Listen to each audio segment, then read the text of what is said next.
Secondly, tell me about Article 2. Well, they are also there to keep Trump in check. No, they're not. No, that's where you're wrong, dude. That's the third branch. That's what, no. See, this is where you're totally miseducated. The DOJ works for President Trump.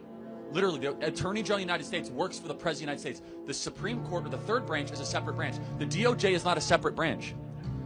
It's not. I'm not saying the DOJ is a separate branch, but I'm saying the DOJ should. I'm saying that they are not meant to serve Trump. Yes, they are. If Trump does something wrong. No, that's wrong. That's not correct. See, you have a wrong, and you have to tell me, what article does the Attorney General fall under? 1, 2, or 3?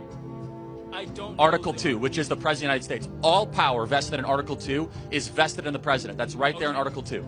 Now, as far as define the Supreme Court, he hasn't defied it, but even if he did, Joe Biden... He's trying to challenge it, though. Challenging's not defying, dude. That's appealing to the Supreme Court. Joe Biden literally defied a final decision on the Supreme Court when it came to student loans. But it didn't go through. It stopped. No.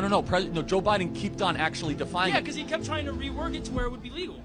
Again, but the point, he stopped. He materially defied it. That's beside the point. He kept Trump trying until the Supreme Court Trump is not found, currently defying the Supreme Court.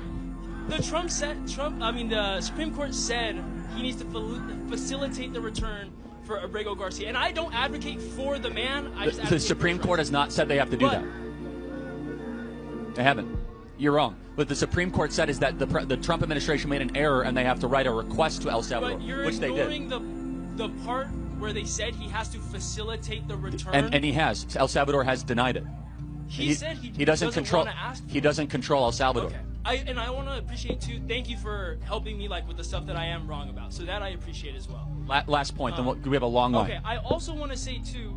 I've heard you make points about how the Fifth Amendment only applies to U.S. citizens. In certain cases, yes. Do you believe that the 14th Amendment as well only applies to U.S. citizens? Again, in a limited scope, yes.